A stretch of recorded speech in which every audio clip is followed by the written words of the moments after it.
Hoy está con nosotros el doctor Juan Álvarez Vita, diplomático de carrera y lexicógrafo, y una persona de reconocidos méritos, que acaba de publicar la segunda edición de su diccionario de peruanismos.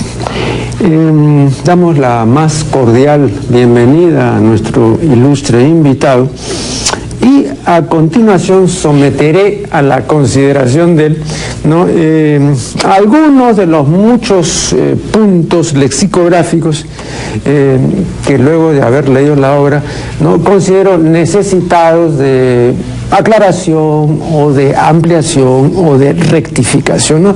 Mi lectura ha sido una lectura crítica y creo que toda crítica bien hecha siempre es positiva. Bien, el doctor Álvarez Vita dice que el peruanismo es el vocablo, giro, refrán o modo de decir propio del Perú, o que, habiéndose originado en otros países, ha adquirido en el nuestro un sentido diferente, netamente peruano. Ahora bien, en el sentir de la academia y en el sentir de lingüistas como Marta Hildebrand, cuando el peruanismo ha sido ya asimilado por la lengua general, cuando forma parte de ella, entonces deja de ser peruanismo. Por ejemplo, las palabras cocaína y quinina fueron originalmente quechuismos, pero han sido asimiladas por la lengua general y por eso en el DRAE no figuran con la indicación de peruanismo, ni siquiera con la indicación de americanismo, ¿no?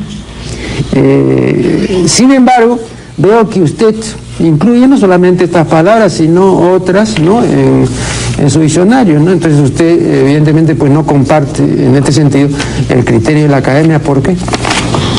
Bueno, ante todo quisiera agradecerle por esta invitación.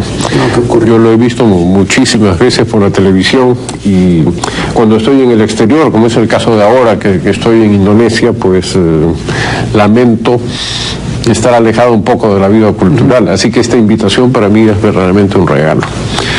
El caso que me plantea usted sobre la denominación de lo que es peruanismo, yo me aparto no solamente del criterio de la academia, tanto la española como su correspondiente peruana, sino que además en el diccionario, en casos como esto, incluyo también si la voz se extiende en otros países.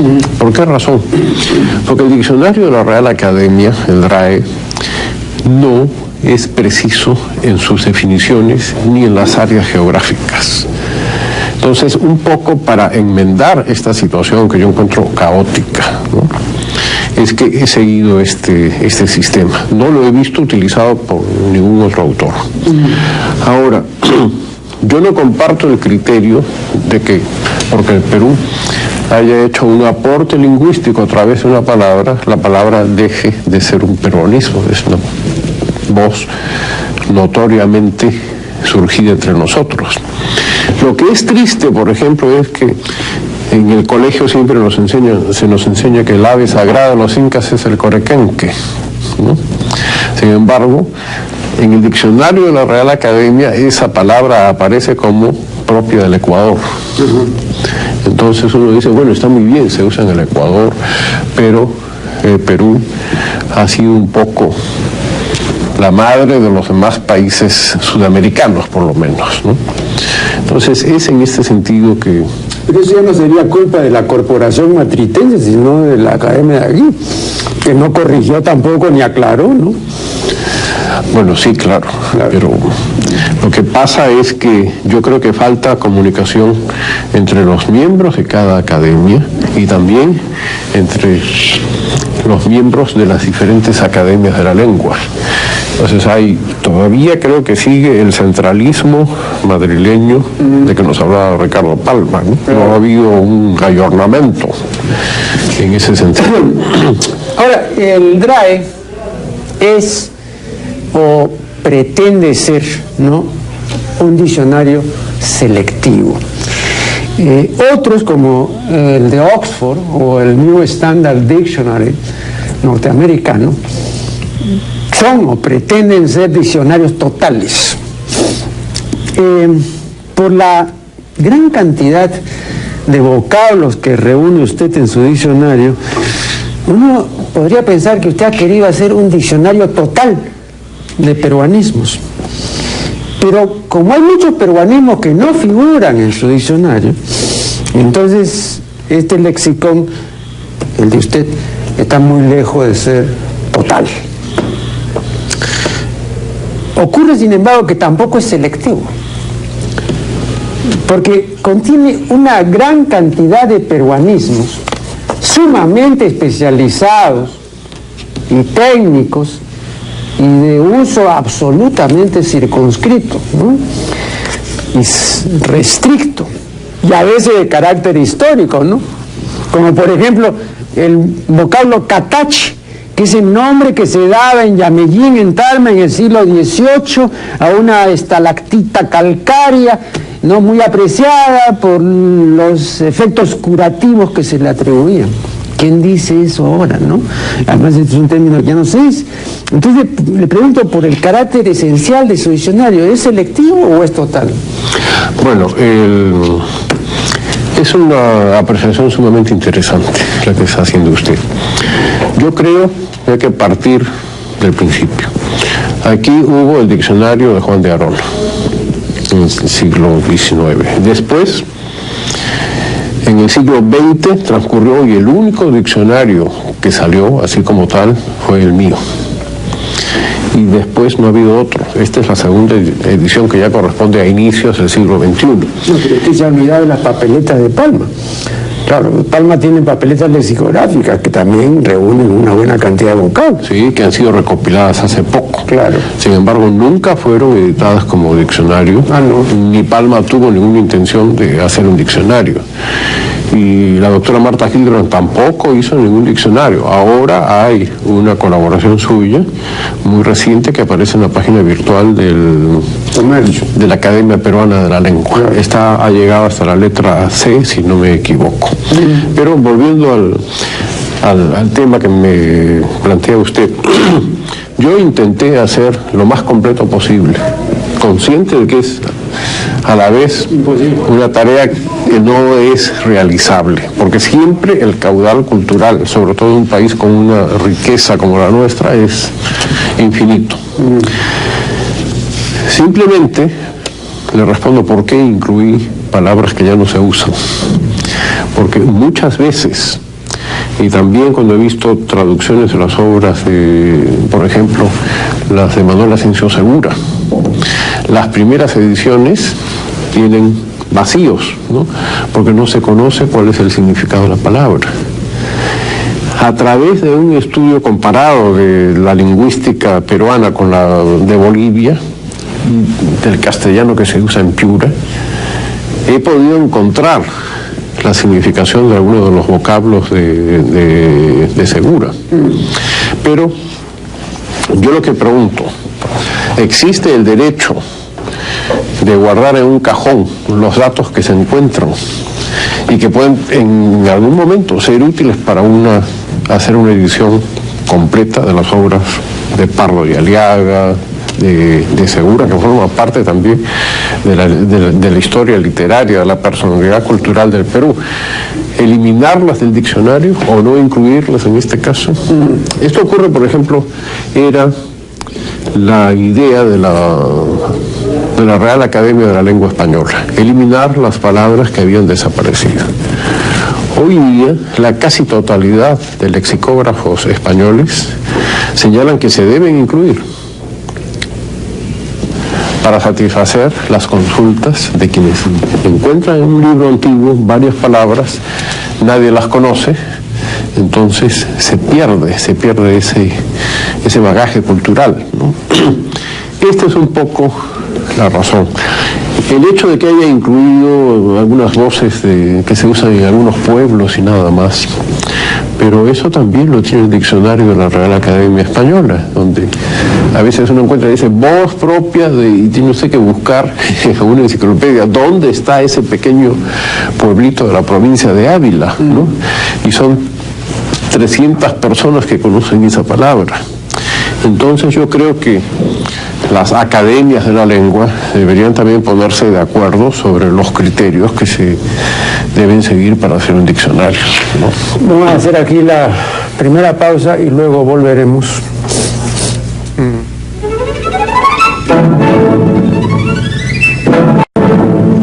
Estamos dialogando con el doctor Juan Álvarez Vita. Vea usted, uno de los criterios para incluir vocablos en un diccionario, uno de los criterios es su vigencia y su difusión. Usted incluye en su diccionario 2 vocablos de mi creación: cojudogenia y cojudógeno, ¿no? Neologismos, y esto lo recuerdo muy bien, perfectamente, neologismos que se me ocurrieron el 18 de junio de 1980 en la casa de Armando Robles Godoy. Ahí nos reuníamos cada 15 días un grupo de intelectuales y artistas, ¿no?, para conversar sobre temas de la cultura, ¿no? Y eso lo estuvimos haciendo durante un año, poco más o menos. Éramos unas 10 o 15 personas, no más. Y algunos de los asistentes, a veces, entre chanzas y veras, usaban, ¿no?, estos vocablos de mi creación, ¿no? Bueno, más adelante se disolvió el grupo. De vez en cuando yo me encontraba con algunos de los que asistían a estas reuniones, pero nunca más supe nada de estos términos, hasta que aquí ahora los veo incluidos en la segunda edición de su diccionario. Han transcurrido prácticamente, pues, desde su creación 30 años. Que yo sepa, pues no han tenido acogida y por lo tanto tampoco difusión, ni tampoco son vocablos que rijan, ¿no? Bien. Entonces, la pregunta es ¿por qué están en el diccionario de Álvarez Vita? Me voy a adelantar a una posible respuesta, que es una respuesta, dicho sea de paso, además de ser hábil, es una respuesta incluso bastante lógica, ¿no? Usted podría decir, bueno, vea, no es necesario que tengan, pues, vigencia ni difusión, están en el diccionario porque, en primer lugar, son palabras bien formadas. En segundo lugar, pueden ser útiles, no a los usuarios que hoy no tienen, pero a los usuarios que pueden tener mañana. Por eso están ahí. Ustedes van a ver un día, ver que están estos términos que alguna vez se crearon y que los creó un señor que se llama Denner. Esa podría ser una respuesta, pero no sé si es la suya. Bueno, diría que en parte sí, pero le voy a explicar.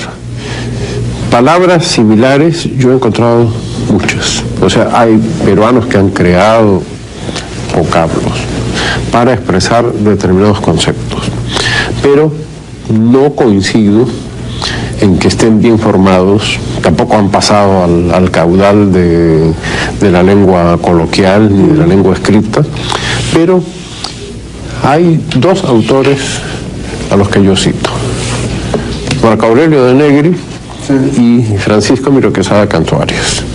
De Francisco Miró Quesada Canto Arias, la palabra lógica para consistente, que es un peronismo que además se ha expandido hacia otros países de lengua española. Es en el contexto que le da Miró Quesada Canto Arias, para mí es un peronismo. Y luego, los 2 vocablos de su autoría, que engarzan además en una voz muy peruana por su sentido. El origen es completamente español, ¿no? Pero todas las derivaciones que hay son netamente peruanas. Y yo creo que tienen muchos méritos para estar incluidos en el diccionario. Me parece que mi diccionario hubiera estado más incompleto de lo que podría estar si es que hubiesen faltado estos dos vocablos. Claro, no, yo me ponía este caso, no porque lo considere particularmente importante, por el hecho de haber sido yo el creador, no, sino porque vale para cualquier otra inclusión, ¿no? Entonces hay términos que ya no se usan, hay arcaísmos, hay neologismos, ¿no? Entonces hay una gran variedad, ¿no? Entonces en cada caso, ¿por qué está ahí ese término y por qué no está este otro, por ejemplo, ¿no? Sí, bueno, hay muchas voces, digamos, para hacer el diccionario, cada palabra yo la he pasado por un filtro, y muchas veces. Primero para estar seguro que se trata de un peruanismo, ¿no? Y después el trabajo de definición, qué significa cada vocablo, ¿no? Cuando yo terminé la primera edición de mi diccionario... Perdón, no recuerdo bien. ¿Está la palabra jamona? Jamona, en el sentido de una mujer un poco... Sí. ¿Está? Sí. ¿Es el peruanismo? Yo creo que es un peruanismo por algunos sentidos que tiene esa palabra. Es el caso, por ejemplo, de la palabra bacán. Todos sabemos que ha venido aquí del lunfardo argentino, pero ahí se encontrará que hay también bacán, porque aquí ha tomado otro sentido. Y hay el bacancito. Si uno le dice a un argentino, ese es un bacancito, no va a entender. Sin embargo, gracias al diminutivo y al contenido semántico que le hemos dado, ha pasado a ser un peruanismo. Ahora, yo, por ejemplo, estaba buscando un término que inventó Palma, pero que no ha tenido acogida, y a mí me parece muy bueno, y que está en sus tradiciones en salsa verde, que es el término colchonable. Dice, esa jamona todavía es colchonable. Claro, es un término de Palma, ¿no? Por ejemplo, pero no, por no sé por qué oscuras razones no pasó, digamos, y no se usa. Y sí, pues no se usa, ¿no? Hay muchos términos que yo he podido comprobar que han estado bien formados, cuyos creadores han sido personas a veces de gran prestigio y de gran solvencia, ¿no? Y que sin embargo jamás se difundieron, ¿no? Ahora, en el caso de cojudogenia y del otro vocablo que... Cojudógeno. Están relacionados con una de las palabras más peruanas que yo haya podido encontrar. Claro. Eran derivaciones. El diccionario de la Real Academia, el DRAE, tiene otro error, porque dice que es voz de uso común en América. No es así. Esa palabra solamente se usa en el Perú, se usa en Bolivia y en el Ecuador. No la he registrado en ninguna otra área. Y tiene ciertas connotaciones, ¿no?, que además han ido tomando hasta género, porque ya no se habla solamente del cojudo, sino también de la cojuda, que etimológicamente sería imposible. Ese punto lo quiero tratar más adelante, claro, no, pero ese punto lo quiero tratar más adelante. Lo dejamos para después. Sí, pero vea, más bien quiero someter a su consideración lo siguiente. Cuando se publicó la 19ª edición del DRAE en 1970, yo escribí un extenso artículo titulado Erratas, errores, defectos, omisiones del diccionario de la Academia, ¿no? Y decía, entre otras cosas, que en el DRAE había varios artículos relativos a la botánica y a la zoología de una extensión desmesurada, ¿no? Por ejemplo, los artículos dedicados al gato y al perro son kilométricos. Las últimas ediciones los han cortado. Pero no mucho tampoco, y siguen siendo extensos. Si usted compara, por ejemplo, lo que dice el Webster sobre el perro y el gato, ¿no? Son 5 o 6 líneas. ¿No? Y el Webster, pues, es un modelo de concisión, ¿no? Pero todavía sigue siendo muy extenso el artículo sobre el perro. Pero hay una cosa curiosa. Esa edición que menciona usted dice que el perro es un mamífero cuadrúpedo, etcétera, y que levanta una de las patas traseras para orinar. Que eso lo han eliminado del DRAE en las nuevas ediciones, claro, ¿no? Así como también eliminaron el refranero, cuando eso es algo que Pero en parte, porque han dejado pasar una serie de cosas que debieron ser eliminadas. Por ejemplo, en el artículo negro, y usted lo sabe perfectamente, en esta última edición del DRAE, en la 22ª, figura la locución adverbial. No es la locución adverbial, es una cuestión casi, una paremia, casi una cuestión refranesca. Sacar lo que el negro del sermón. Ese es un dicho de negrero. Eso es racista. O sea, cuando uno no entiende una cosa, cuando uno la comprende, pues no, tiene que ser negro, pues hermano, pues por eso, por el lugar común de que el negro es bruto. Eso está en el diccionario de la calle. ¿Por qué no ha salido eso? Ahí figura. Bueno, lo que yo no puedo aceptar es ninguna forma de racismo. ¿Pero qué le parece esto de que sacarlo del negro del sermón? ¿No? Sacar lo que puede sacar un negro del sermón, nada. Pues, ¿por qué? Porque no entiende. ¿Por qué no entiende? Porque es bruto. ¿Cómo puede estar eso en el diccionario de la academia? Bueno, si hay un grupo de gente que utiliza esos términos, hay que recogerlos porque existe. O sea, yo no creo que nadie pueda desconocer la existencia de esos vocablos simplemente porque no se comparten esos criterios.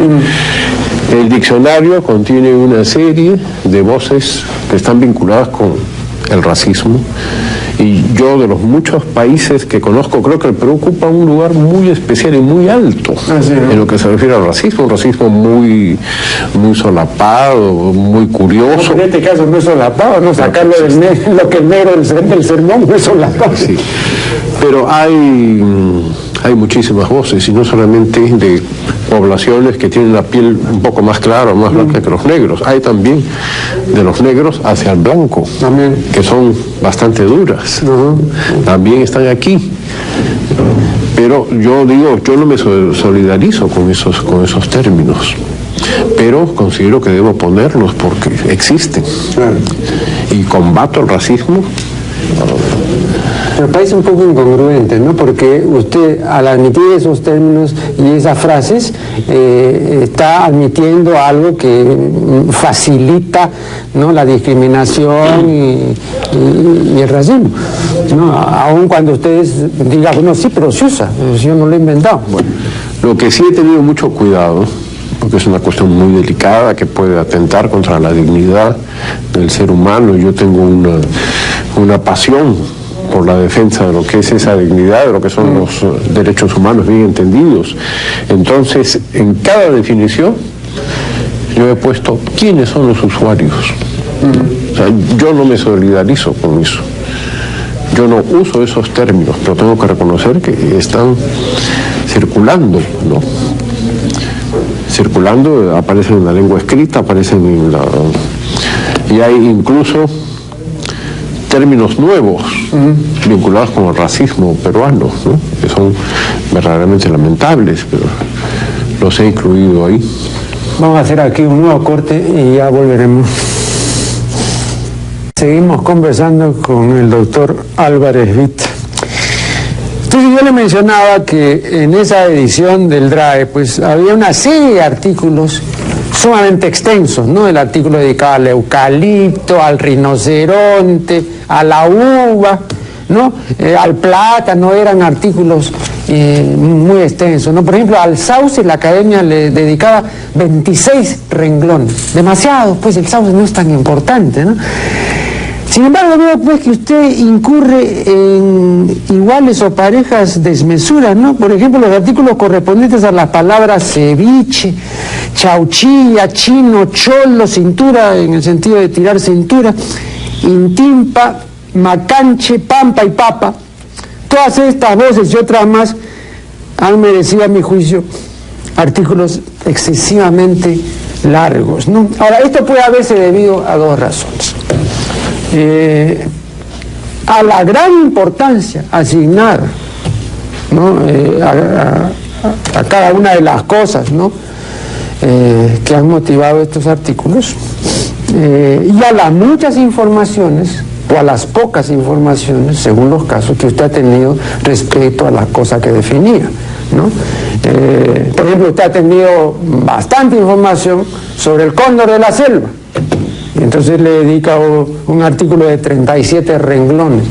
Pero usted no ha tenido sino escasa información sobre el plumaje del gallo ajiseco y le dedica 3 renglones, ¿no? Entonces, la gran extensión de un artículo no se corresponde necesariamente con la importancia o la principalía, ¿no?, del asunto que es materia del artículo, ¿no? Y en esto también entran a tallar las preferencias regionales. Imagínese usted la importancia o la principalía que tiene para un arequipeño el rocoto y la nevada, ¿no? Si a un arequipeño que haya leído su diccionario le preguntamos qué le ha parecido el artículo sobre el rocoto y qué le ha parecido el artículo sobre la nevada, con toda seguridad este arequipeño nos dirá que esos artículos le han parecido insuficientes y que prefiere leer los artículos que sobre esos mismos temas escribió Carpio Muñoz en su diccionario de arequipeñismos, ¿no? Entonces, ¿por qué? Primero, porque son más noticiosos, y segundo, porque Carpio Muñoz es arequipeño, ¿no? ¿Cómo puede decir, pues, un arequipeño que haya leído estos artículos, ¿no? Entonces también hay estas preferencias regionales, ¿no? Porque la nevada y el rocoto le dicen poco, pues, a un loretano, ¿no? Entonces también por eso, pues, son importantes para los arequipeños, ¿no? Entonces, ¿cuáles son sus comentarios acerca? Primero, acerca de la extensión de los artículos, ¿no? ¿Por qué son o por qué pueden ser extensos los artículos? ¿Por la importancia, por la principalía de los temas o por el caudal informativo, mayor o menor, que haya, pues, en cada caso? Eso se debe a varias razones. En primer lugar, cuando se trata de especies zoológicas o botánicas, hay que procurar dar la mayor precisión posible que diferencie una especie de otra. Para un científico especializado en esa materia, encontrará que esas 16 líneas dedicadas al cóndor de la selva es insuficiente, porque dirán, no, pero tiene además una uña que está doblada, o tiene unas ligeras plumas en lo que cerca de la... No, pero el lexicógrafo tiene que buscar una proporción, pues, porque si en cada caso va a poner la mayor cantidad de información, entonces un término puede llevarle, pues, varias páginas. Bueno, tiene que ser ahí, digamos, equitativo, ¿no? Porque, o hasta cierto punto, porque si no crea, pues, un desequilibrio ostensible, ¿eh? Bueno, yo creo que todo desequilibrio es malo, pero no todo desequilibrio escapa a la realidad. Hay ciertas especies que para los seres humanos son más conocidas. Por ejemplo... No, pero le voy a poner el caso. Por ejemplo, le voy a poner este caso en concreto. Y eso que ahora estamos en pleno boom de la culinaria y de la gastronomía. Esa importancia que usted le da al ceviche puede ser impugnada por quienes creen que el ceviche no es lo más importante en materia, digamos, de culinaria, ¿no? Deme medio minuto para terminar con la primera parte. ¿Cuántos peruanos saben que hay un llamado cóndor de la selva? La mayoría lo identifican con el cóndor de los Andes, no con ese cóndor de la selva. Entonces es necesario diferenciar y saber a qué tipo de animal nos estamos refiriendo, si es una variación del cóndor andino o si no lo es. Entonces es muy difícil hacer una medida uniforme para decir las palabras botánicas van a tener 44 palabras, o entre 44 y 50. Las otras, entre tanto, depende del contenido semántico. Hay palabras que tienen varios contenidos semánticos. Pero permítame una observación. Vea, depende también de la información que uno tenga. Yo tengo un libro titulado Arte y Ciencia de la Gallística. Por eso mencioné lo del plumaje del gallo ajiseco, porque ahí en este libro mío hay una definición pormenorizada del plumaje del gallo ajiseco, que no tiene 3 líneas, pues, ¿no? Pero como usted desconocía ese plumaje, Cuando se trata de otros plumajes que usted sí conoce, entonces usted habla, ¿no?, de todo lo que contiene ese plumaje, de qué color son las rémiges, ¿no?, qué cosa tiene la golilla y de qué color son los caireles, ¿no? Entonces, pero es que usted está informado. Pero cuando no está informado, entonces usted, como hace la academia también define muy mal el ajiseco, ¿no es cierto? Gallo oscuro, brillante, ese es un disparate.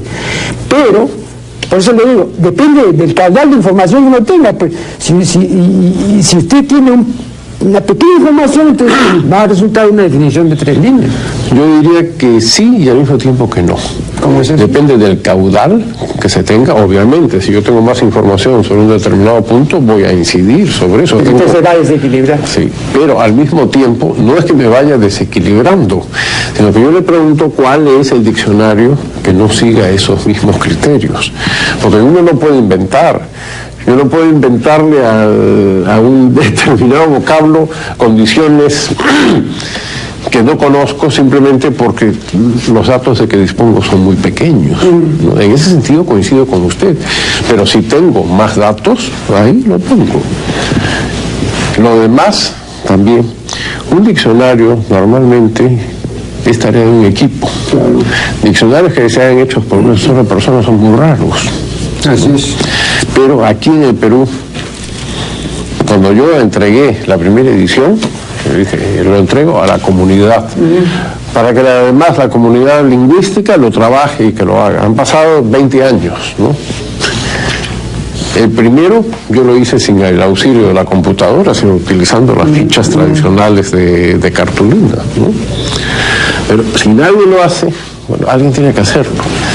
Pero aún en los diccionarios en los que intervienen equipos, se da ese aparente desequilibrio. Esa es una cosa muy seria, ¿no? Porque, por ejemplo, volviendo a los plumajes relacionados con los gallos de pelea, y vuelvo a esto porque es un tema que yo conozco. La persona que ve ahí la palabra ajiseco, con toda justicia puede preguntarse, ¿por qué no está la palabra Carmelo?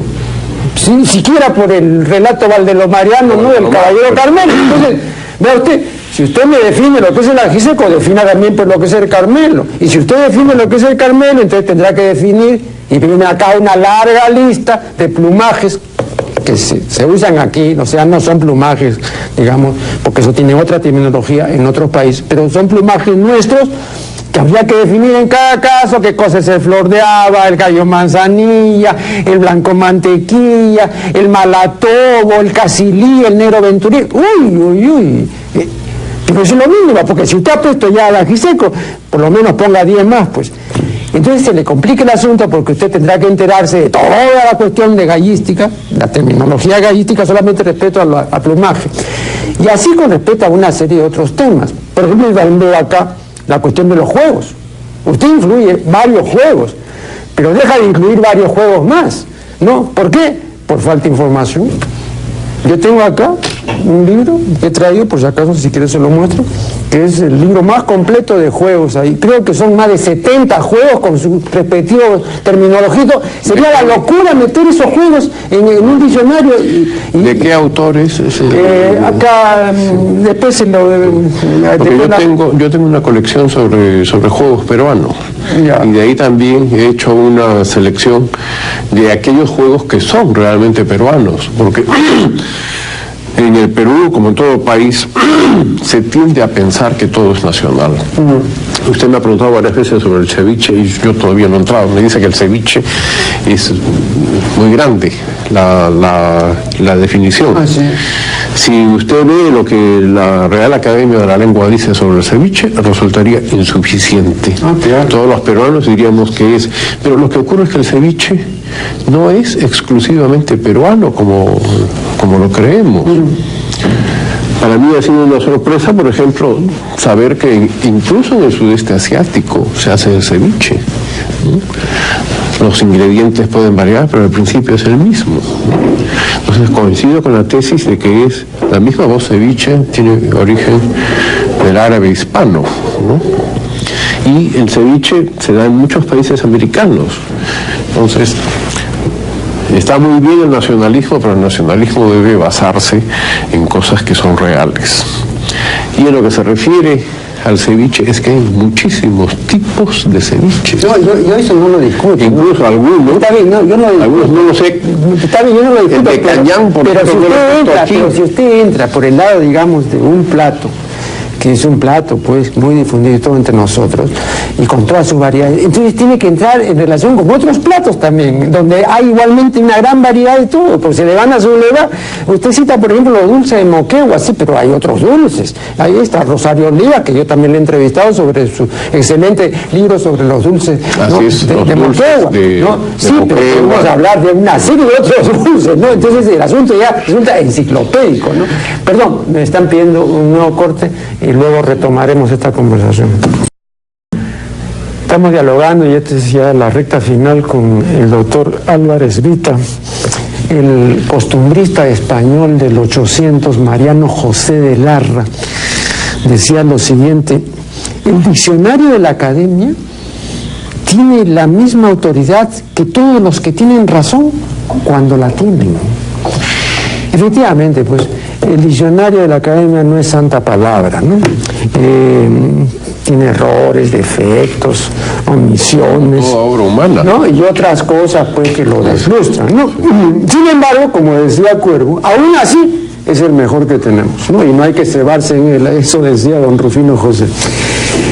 Pero, insisto, se equivoca. Por ejemplo, se equivoca al decir que el anticucho consiste en trocitos de carne. Pedro Manuel Benvenuto Murrieta, que sin duda se espantaba de esta definición académica, reprocha, y con razón, y nada menos que a Palma y Arona, dos grandes limeñistas del 800, les reprocha haber definido mal el anticucho. Arona decía que se hacía de carne que se freía en la sartén, y Palma decía que se hacía de hígado. ¿Cómo es posible? Y vea usted, voy a leer textualmente, ¿no?, la exclamación de Benvenuto Murrieta. Dice: no, señores, no. Los anticuchos son trocitos de corazón de vaca, condimentados con ajos, cominos y ají, ensaltados en una cañita y fritos a la parrilla. No fritos, pues no asados, como dice la Academia. Veo que usted en su diccionario se limita a copiar lo que dice el DRAE sobre el anticucho. ¿Por qué? Me parece, bueno, son tantas palabras aquí, pero permítame ver un momento el anticucho. Si no, está la definición del DRAE nomás.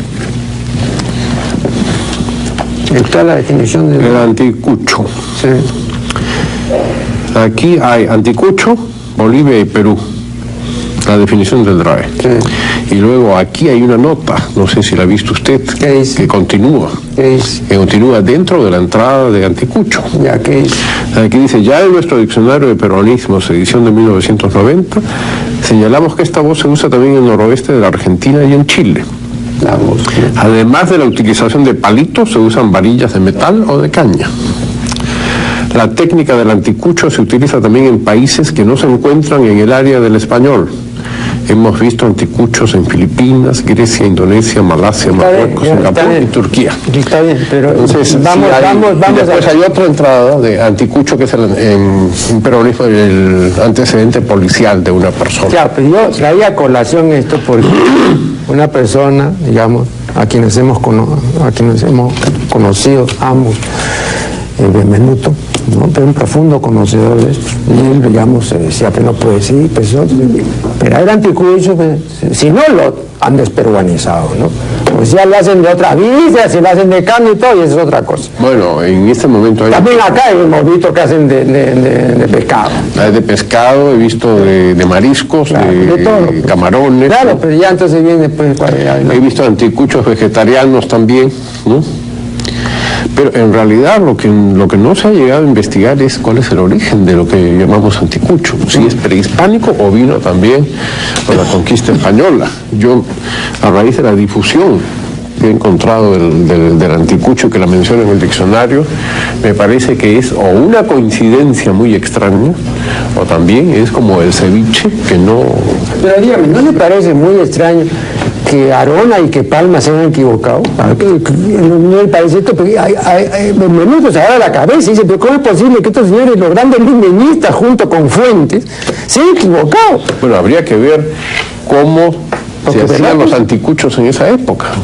No creo que sean eso. No quiero volver, porque yo no soy un experto en culinaria, pero sobre la palabra ceviche, he dicho que es muy larga. Muy larga. Pero también señalo, porque hoy día la gente cree que el ceviche se hace solamente de limón. Todavía en la costa norte del Perú se suele hacer como se hacía en el siglo XIX el ceviche, que es con naranja agria. Claro. ¿no? Entonces, todo eso que falta en el DRAE, yo lo he incluido ahí.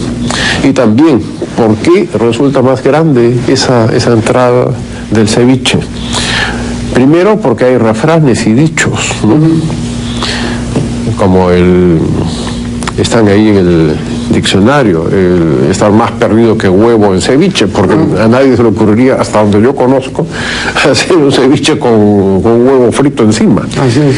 Y otros por el estilo. Y también he puesto una nota que se refiere a una resolución del Instituto Nacional de Cultura, en que dice que la grafía tradicional es el ceviche con S y con U. La verdad es que en medio de mis aficiones históricas nunca he encontrado esa... González Prada escribe siempre con eso. Pero podría ser como Juan Ramón Jiménez, que escribió todo con J, ya cosas... No, ella escribe con S. Y ahí, a propósito de eso, usted dice que la grafía de Amarciado más usual es con S, ¿no es verdad? Porque yo he estudiado esa palabra. Y la grafía más común es con C. Y con S solamente le he encontrado en dos autores. Uno en Valdelomar y otro en Benvenuto. Y todos los otros autores con C. No es la más común. Yo al investigar esa palabra encontré que más bien aquí en el Perú se escribe generalmente con S. Ya no se escribe, esa palabra ya ahora no rige. Todavía corre. No, pero ya no. Bueno, hay gente que peina canas, pero ya no. Pero digamos... En las generaciones yo lo he oído, y la semana pasada justamente, de un aspirante a la presidencia de la República, y alguien le decía, eres demasiado blanco, hablando sobre cuestiones racistas, ¿no? Y su mujer dijo, no, es Amarciado. Y le dije, ¿cómo escribes? Bueno, para terminar de esto,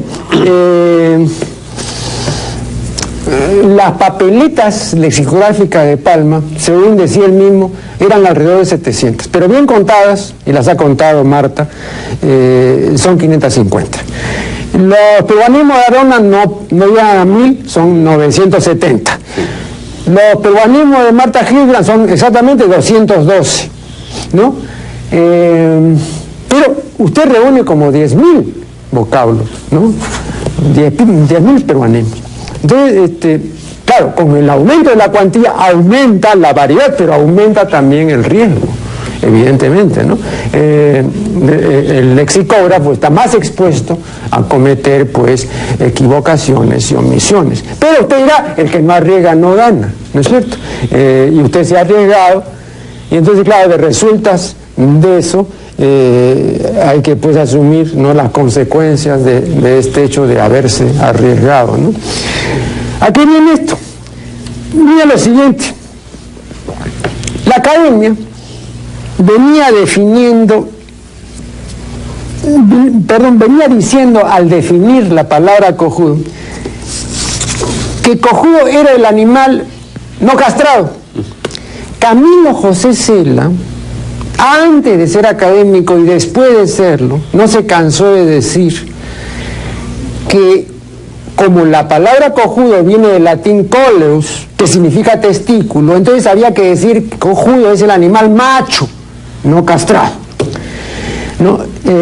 Claro que después por el uso... Pero que lo van a castrar a una eso es lo que yo digo acá, pero eso es lo que yo digo acá, que no entienden. Usted dice, porque no se puede castrar a un animal hembra, pero ve usted, distinguido señor, la palabra cojudo no se aplica a todos los animales, solamente se aplica a los mamíferos. Y todas las hembras de los mamíferos tienen ovarios. Y entonces uno puede castrarlas practicando la ovariectomía, o sea, la ablación o extirpación ovárica, ¿no es cierto? Entonces, de hecho, las hembras, lo que pasa es que en el uso, cuando se aplica a personas, entonces ahí hay una distinción de géneros, porque hay personas... Pero esa distinción es muy moderna. No, pero la hay, pues, pero ya el uso la ha impuesto. Sí. Entonces ahora, si uno usa este término para referirse a los seres humanos, se puede usar indistintamente para los dos sexos, ¿no? Pero yo no quería corregir esta inexactitud, ¿no? A las hembras se les puede castrar. Repito, esta palabra, usted, por ejemplo, nunca va a oír de una gallina o de un gallo, ¿no? Que porque los castraron, ¿no es cierto? Ya son cojudos, no. Pero de un toro sí, todavía he oído en mi juventud, ¿no? A los ganaderos de la Sierra Central hablar de sus toros cojudos, que eran enteros, decían, estaban con cojones, decían, ¿no? Claro, todavía se usaba eso, y todavía Sofocleto también lo recordaba, lo recuerdo perfectamente. Y en otros países americanos se usa también así, claro. Es el animal no castrado, y está referido al macho. Al macho. La cuestión de castrar a una hembra me parece forzar un poco la lengua. Pero técnicamente se puede hacer, pues. Porque no se usa. No se usa, pero técnicamente se puede castrar pues a un mamífero hembra, ¿no? Incluso un ave también se puede castrar, o sea, en ese sentido, quería hacer simplemente esta precisión. Me están indicando, desgraciadamente tengo aquí que terminar este interesantísimo yo lo voy a lamentar más porque tengo muchísimas cosas. Claro, entonces, no, además en su próxima venida aquí, lo invito desde ahora, ¿no? O como dicen los argentinos y los uruguayos, desde ya, ¿no? Lo invito para dialogar nuevamente. Y también desde ya lo acepto. Sí, claro. Entonces, muchísimas gracias pues al doctor Juan Álvarez Vita por su valiosa colaboración.